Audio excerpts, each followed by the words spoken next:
जय माता रानी दोस्तों। माता रानी सबकी झोली खुशियों से भर दें। नवरात्रि में कन्या पूजन का विशेष महत्व है। सैकड़ों तीर्थों और सैकड़ों यज्ञों को करने से जो पुण्य मिलता है वो नवरात्रि में कन्या पूजन करके मिलता है। 9 कन्याओं को खिलाने से माताओं के 9 रूपों को भोजन कराना होता है। अष्टमी और नवमी दोनों तिथि को कन्या पूजन किया जाता है। बहुत लोग अष्टमी को कन्या पूजन करते हैं, लेकिन ज़्यादातर लोग नवमी को ही कन्या पूजन करते हैं। मैं भी नवमी को ही करती हूँ।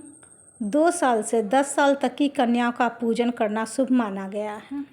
9 कन्याओं के साथ साथ एक बालक का भी पूजन करना चाहिए, तभी कन्या पूजन का पूर्ण फल मिलता है। जैसे भैरव बाबा के पूजा के बिना माता की पूजा अधूरी मानी जाती है, उसी तरह कन्या पूजन में एक बालक का होना अनिवार्य है। इसलिए जब भी कन्या पूजन करें तो 9 कन्याओं के साथ साथ एक बालक को भी अवश्य पूजें। जैसे कन्याओं को पूजते हैं उसी तरह पूजना है। कन्या पूजन में 3 चीज़ें कभी भी ना खिलाएं जिससे माता रानी नाराज़ हो जाएं।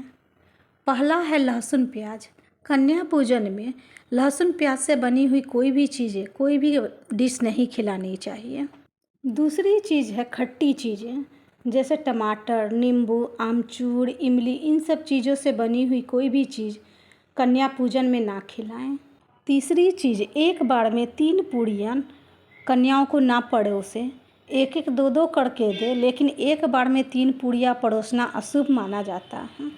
चौथा है बाहर से मंगाकर आप कुछ भी ना खिलाएं। पूड़ी, जलेबी, मिठाई बहुत लोग समय बचाने के लिए बाहर से मंगा लेते हैं और वही कन्या को परोस देते हैं, लेकिन माता रानी आपके हाथ का खाना चाहती हैं, इसलिए खुद हाथ से ही बनाकर कुछ भी खिलाएं।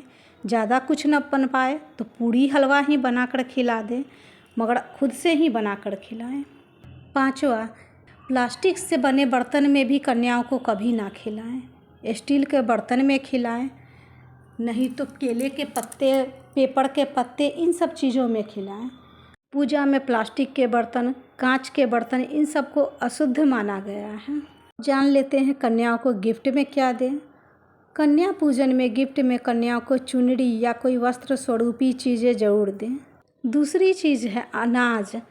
कन्याओं को अनाज देना अति शुभ माना गया है। इससे घर में अन्न की कभी कमी नहीं रहती और भंडारे भरे रहते हैं। इसलिए थोड़े चावल खोइचा के रूप में अवश्य दें। चावल माता लक्ष्मी का भी स्वरूप है, इसलिए चावल अवश्य दें। कन्याएं माता का रूप होती है, इसलिए कुछ श्रृंगार का सामान अवश्य दें, जैसे गले का हार, hair band, hair clip, bracelet, rubber band, bindi, nail polish, ये सब कुछ भी अवश्य दें, जिससे आपके सुहाग में भी वृद्धि हो। चौथा, कुछ रुपए दक्षिणा अवश्य दें। लक्ष्मी देने से कन्याओं को घर में भी लक्ष्मी का आगमन होता है।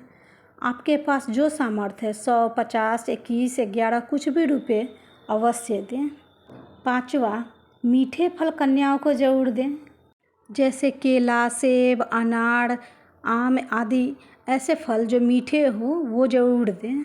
कन्याओं को मीठे फल दान करने से आपके जीवन में भी मिठास घुली रहेगी। गिफ्ट में क्या नहीं देना चाहिए। गिफ्ट में कभी भी 2 चीज़ें ना दें। पहली, वो सामान ना दें जो कन्याओं को यूज की ना हो, जिसे पाकर वो नाखुश हो जाए। ऐसी चीज़ें दें जो उनके यूज की हो, ताकि वो प्रसन्न होकर लें। दूसरी, गिफ्ट में कुरकुरे, नाचोज, टकाटक, बहुत से लोग ये सब दे देते हैं कि बच्चे खुश हो जाएंगे, लेकिन इन सब चीज़ों को कभी भी ना दें। बच्चे खुश तो हो जाएंगे, लेकिन इससे आपके 9 दिन का किया पूजा भ्रष्ट हो जाएगा, क्योंकि उसमें लहसुन प्याज की भी मात्रा रहती है और माता रानी कुपित हो जाएंगी। बच्चों को खुश रखना चाहते हैं तो गिफ्ट में टॉफ़ी रख दें। अब बात कर लेते हैं कि 9 कन्याएं ना मिले तो क्या करें। अगर आपको 9 कन्याएं नहीं मिल रही है तो आप 2, 4 जितने भी कन्याएं मिले उतने ही कन्याओं को आदर के साथ प्रेम पूर्वक खिलाएं। बाकी कन्याओं के हिस्से का खाना गाय को खिला दें। अगर वो भी ना हो तो आपने जो कन्याओं के लिए बनाया है खाना, जैसे पूड़ी, हलवा, चना, ये सब 10 डब्बों में पैक कर लें और मंदिर के बाहर जो बच्चियां रहती हैं उन्हें खाने के डब्बे, पैसे और गिफ्ट दे दें। माता रानी की विशेष मेहर रहेगी आप पर, इन छोटी छोटी और ज़रूरी बातों पर अवश्य ध्यान दें ताकि कोई गलती न कर पाए। माता रानी जीवन में सुख, समृद्धि और खुशहाली बनाए रखे। कन्या पूजन कर नौ दुर्गा के साक्षात दर्शन और सेवा का आनंद उठाएं। कन्याओं का पूजन कैसे करना है, कैसे खिलाना है, कैसे उन्हें गिफ्ट देना है, खोइछा कैसे देना है, इन सब चीज़ों की वीडियो चाहते हैं तो कमेंट करें। जय माता दी।